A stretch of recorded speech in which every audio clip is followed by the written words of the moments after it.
بسم اللہ الرحمن الرحیم۔ السلام علیکم ورحمۃ اللہ وبرکاتہ۔ آج کی پیاری دعا، جسے دعائے سیدنا یونس علیہ السلام بھی کہا جاتا ہے اور دعائے ذوالنون بھی کہا جاتا ہے۔ رسول کریم صلی اللہ علیہ وآلہ وسلم اپنے اصحاب سے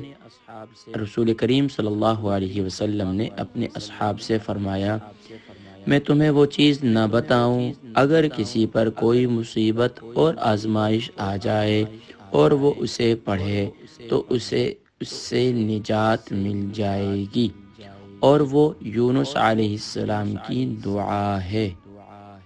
دوبارہ پڑھ لیتے ہیں۔ رسول کریم صلی اللہ علیہ وسلم نے اپنے اصحاب سے فرمایا، یعنی اپنے صحابہ سے فرمایا، کیا میں تمہیں وہ چیز نہ بتاؤں اگر کسی پر کوئی مصیبت اور آزمائش آ جائے اور وہ اسے پڑھے تو اللہ تبارک و تعالی اس تکلیف سے، اس مصیبت سے، اس آزمائش سے اسے نجات عطا فرما دیں، اور وہ دعا یونس علیہ السلام کی دعا ہے۔ بسم اللہ الرحمن الرحیم۔ آئیے اس دعا کی پریکٹس کرتے ہیں۔ لا الہ الا انت سبحانک انی کنت من الظالمین۔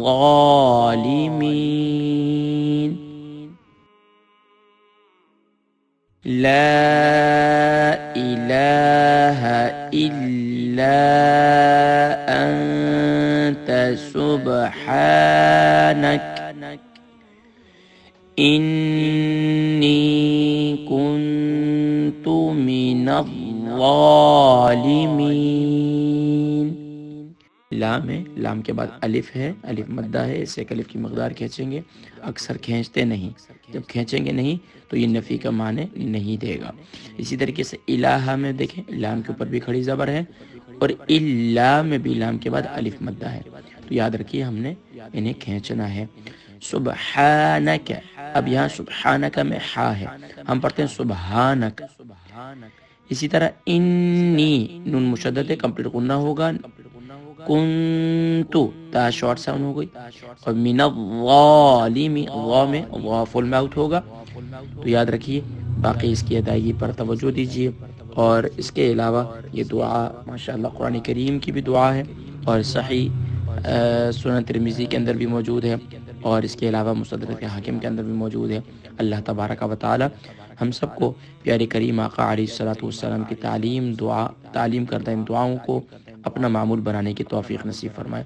ترجمہ: تیرے علاوہ کوئی معبود حقیقی نہیں یا کوئی معبود سچا نہیں، تو پاک ہے، یقیناً میں ہی ظالموں میں سے ہوں۔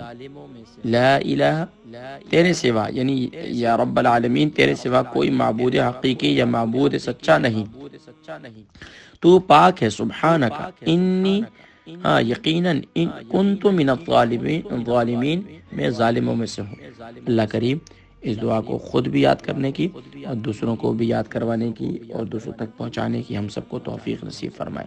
اس دعا کو اپنی زندگی کا حصہ بنائیے، صبح و شام دو دفعہ پڑھ لیا کریں اس دعا کو، یا 3 دفعہ پڑھ لیا کریں۔ اللہ کریم توفیق نصیب فرمائے۔ السلام علیکم ورحمۃ اللہ وبرکاتہ۔